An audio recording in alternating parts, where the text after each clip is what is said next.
যে আমরা সংস্কার চাই, আমরা সংস্কার সবচেয়ে বেশি চাই, একই সঙ্গে আমরা এটাও চাই যে দীর্ঘকাল অনির্বাচিত সরকারের হাতে ক্ষমতা থাকা উচিত নয়।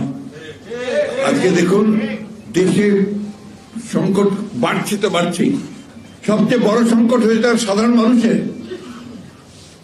চালের দাম এমন ভাবে বেড়েছে যে সাধারণ মানুষের পক্ষে এখন চাল কেনাও অসম্ভব হয়ে যাচ্ছে। চাল, ডাল, তেল, লবণ, ডিম, মাছ, মুরগি প্রত্যেকটার দাম বেড়ে গেছে। সাধারণ মানুষের জীবন এখন অতিষ্ঠ হয়ে গেছে। এটার দিকে কিন্তু তাদের কোনো খেয়াল নেই, কোনো কমানোর দিকেও তারা কাজ করছে না। কিছু বলে যায় এত তাড়াতাড়ি তো সব সম্ভব না। আরে আমরা যে সঙ্গে আমরা তো উদ্যোগটা দেখতে চাই, কি কি ব্যবস্থা নিচ্ছে সেটা দেখতে চাই। আমরা তো দেখলাম না যে ওনাদের বড় বড় যারা উপদেষ্টা আছেন বা দায়িত্বপ্রাপ্ত যারা আছেন তারা গিয়ে বাজারের মধ্যে, মাঠের মধ্যে গিয়ে তারা জিজ্ঞাসা করছেন, মানুষকে বোঝার চেষ্টা করছেন যে সমস্যাটা কোথায়।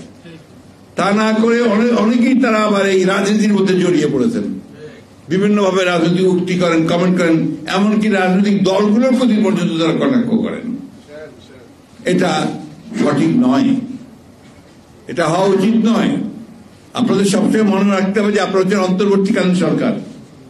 আপনাদের মূল দায়িত্ব হচ্ছে সংস্কার করতে চান, সংস্কার করবেন, সেই সঙ্গে একটা নির্বাচন করবেন যে নির্বাচনটা সকলের কাছে গ্রহণযোগ্য হবে।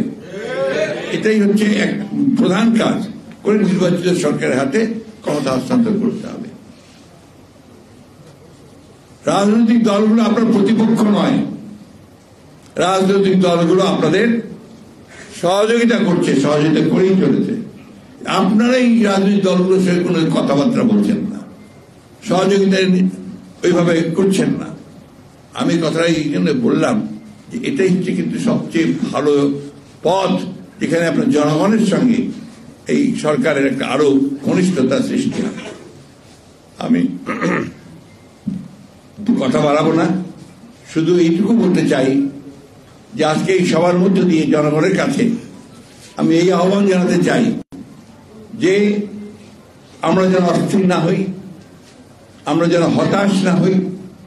আমরা আশা করি, এখনো আমাদের আশা সেইভাবে আছেই এই সরকারের প্রতি, অন্তর্বর্তী ডক্টর ইউনূসের সরকারের প্রতি, যে তারা অতি শীঘ্র যতটা সম্ভব তাড়াতাড়ি করে তারা প্রয়োজনীয় যে সংস্কার করা প্রয়োজন, নির্বাচন কমিশন, আইন শৃঙ্খলা বাহিনী, জুডিশিয়ারি, অর্থনীতির ব্যাপারগুলো তারা দেখে তারা দ্রুত একটা গ্রহণযোগ্য নির্বাচনের ব্যবস্থা করবেন। এখন দেখলাম যে আজকে পত্রিকায় দেখলাম যে আপনার আমাদের প্রফেসর ইউনূস নতুন একটি প্রস্তাব দিয়েছেন। সে প্রস্তাব দিয়েছে 17 বছর হবে আপনার ভোটার তালিকা হওয়ার জন্য আপনার ন্যূনতম বয়স। এখন তাহলে কি করতে হবে? আবার নতুন করে আপনার ভোটার তালিকা তৈরি করতে হবে। এই জিনিসটা তো কনসেনসাস না। আপনি you are the chief executive, আপনি প্রথমেই বলে দিচ্ছেন যে 17 বছর হলে ভালো। আপনি যখন বলছেন then it becomes a binding on the Election Commission, যেটা আপনি ইলেকশনের জন্য যারা ঠিক করবে, এটা ইলেকশন কমিশনকে ছেড়ে দিন, লেট দেম ডিসাইড। 18 বছর তো আছে, সকলের কাছে গ্রহণযোগ্য আছে। যদি 1 বছর কমাতে চান তাহলে সেটা ইলেকশন কমিশন প্রস্তাব করুন, যারা নতুন হয়েছে। রাজনৈতিক দলগুলোর সঙ্গে কথা বলেন। উনি যখন প্রথমেই বলে দেন দ্যাট বিকামস বাইন্ডিং, ওটা কিন্তু একটা চাপ পড়ে যায় কমিশনের উপরে। আমি মনে করি এই বিষয়টাকে এইভাবে না বলে তাদের উচিত ছিল, আমি এখনো মনে করি, এটা স্টেক হোল্ডারদের সঙ্গে কথা বলে তারপরে যদি তিনি এই বিষয়টা আনতে চান সেভাবে আনলে ভালো হতো, তাহলে কোনো বিতর্কের সৃষ্টি হতো না। এখন তো আপনার আরো বেশি করে মানুষের আশঙ্কা তৈরি হবে, এটা করতে গিয়ে তাহলে আরো সময় যাবে, আরো সময় ক্ষেপণ হবে, আরো বিলম্ব হবে। কেন জানি না মানুষের একটা ধারণা তৈরি হচ্ছে, আমার না কিন্তু ধারণা তৈরি হচ্ছে যে এই সরকার ইচ্ছাকৃতভাবে নির্বাচন প্রক্রিয়াকে বিলম্বিত করছে। এটা সঠিক নয়, but at the same time এটা মানুষের মধ্যে এই আশঙ্কার সৃষ্টি হচ্ছে। এর আগে আজকে কয়েকজন বলছে আরো 2-3টি দল গঠিত হবে। নির্বাচন প্রক্রিয়াতে যদি আরো 2-3টা দল গঠিত হয় আমাদের তো কোনো আপত্তি নেই, 100টা হোক 200টা হোক কোনো তাতেও আপত্তি নেই। তো সেটা জাতির জন্য কতটুকু কাজে লাগবে সেগুলো সবাই চিন্তা করবে। এখন বাংলাদেশের একটা সমস্যা কি জানেন, আমরা সবাই রাজনীতিবিদ, এবং দেখবেন রাজনীতি নিয়ে আলোচনা করতে, চর্চা করতে আমরা সবাই খুব পছন্দ করি। আবার আপনাদের সোশ্যাল মিডিয়াতে একদম মারাত্মকভাবে সুযোগ সৃষ্টি করে দিয়েছে সবাইকে রাজনীতিবিদ হওয়ার, সবাইকে সাংবাদিক হওয়ার, সবাইকে ইউটিউবার হওয়ার, সবাইকে ফিলোসফার হওয়ার, তাই না? সবাই হয়ে গেছে। এইভাবে ভালো কথা, সকলের পার্টিসিপেশন হচ্ছে, সবাই কাজ করছেন। এটাকে একটা জায়গায় আনতে হবে, বাংলাদেশকে তো একটা দিকে পথে নিয়ে যেতে হবে।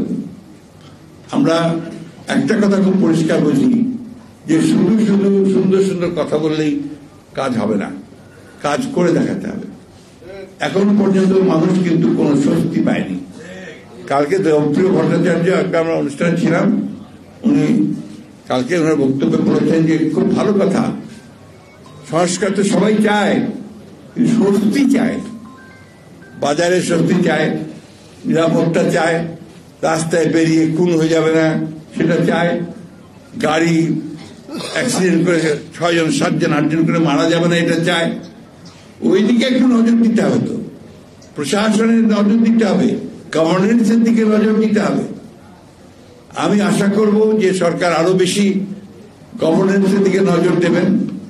ব্যাংকের হাতে সব টাকা লুট করে নিয়ে চলে গেল, তাদের বিরুদ্ধে একটা মামলা শুরু হলো না। যারা লুট করে নিয়ে চলে গেল তাদের মধ্যে একটা মামলা শুরু হলো না। আর কতগুলো মামলা হচ্ছে যেটা আগের মতো ওই সে পুরনো অজ্ঞাতনামা 1000-1500 আসামি, ওই একই কায়দায় আবার একটা বাণিজ্যের ব্যবস্থা করা হচ্ছে। এগুলোকে বন্ধ করতে হবে। এগুলো বন্ধ না করলে আপনি যে জায়গায় পৌঁছতে চাচ্ছেন সে জায়গায় আপনি পৌঁছতে পারবেন না। আমরা সবাই চাই, যারা বাংলাদেশে আমরা আন্দোলন করেছি, আমাদের আজকাল সবকিছু খাটা করে দেখানোর চেষ্টা করা হয়। বিএনপি ও অঙ্গ সংগঠনগুলো, অন্যান্য রাজনৈতিক দলগুলো, আমরা এখানে 2012 সাল থেকে মাঠে সক্রিয়ভাবে আন্দোলন করছি। আমাদের নেত্রী, আমাদের চেয়ারপারসন দেশনেত্রী বেগম খালেদা জিয়াকে মিথ্যা মামলা দিয়ে গ্রেফতার করা হয়েছে। 6 বছর তাকে সাজা কাটতে 10 বছর সাজা দিয়ে 6 বছর তিনি সাজা কেটেছেন। আমাদের ভারপ্রাপ্ত চেয়ারম্যান তারেক রহমানকে অন্যায়ভাবে, নির্মমভাবে, শারীরিক অত্যাচার, নির্যাতন করে তাকে বিভিন্ন মামলায় আসামি করে দিয়ে তাকে দেশ ত্যাগ করতে বাধ্য করা হয়েছে। আমাদের প্রতিটি নেতা কর্মীর বিরুদ্ধে হাজার হাজার মামলা, 1,25,000 মামলা আমাদের বিরুদ্ধে, আসামির সংখ্যা 62 লক্ষের উপরে। ইলিয়াস আলী সহ 700 গুম হয়ে গেছেন। এই বিষয়গুলো তো এই দেশে গণতন্ত্রের জন্যই এই আন্দোলন সংগ্রামগুলো হয়েছে। সুতরাং শুধু একতরফা কথা বলে অথবা রাজনৈতিক দলগুলোকে আক্রমণ করে তাদেরকে তির্যক ভাষায় কথা বলে এই সমস্যার সমাধান হবে না। সমাধান করতে হবে সবাইকে অনবোর্ড করে, সবাইকে নিয়ে আলোচনা করে সমস্যার সমাধানগুলো দ্রুত করার ব্যবস্থা করতে হবে। আমরা আবারও বলছি, আমরা রিয়েটারেট করছি যে ডক্টর প্রফেসর ইউনূসের এই অন্তর্বর্তীকালীন সরকারের প্রতি আমাদের পূর্ণ সমর্থন আছে এবং আমরা যেন চাই যে তারা সফল হোক। এর জন্য সমস্ত রকম সহযোগিতা আমরা করতে তৈরি আছি এবং সবচেয়ে বেশি অনুরোধ করব দ্রুত করে এই নির্বাচনের ব্যবস্থা করুন। তারা এই সমস্যাগুলো, সংকটগুলো আরো বাড়তেই থাকবে এবং আমাদের এই যে স্বাধীনতার সার্বভৌমত্ব বলেন, বর্ডার সমস্যা বলেন, আপনার এই যে সাবোটাজ করার যে সমস্ত ঘটনাটি ঘটছে, এই ঘটনাগুলো কিন্তু কমানো যাবে না।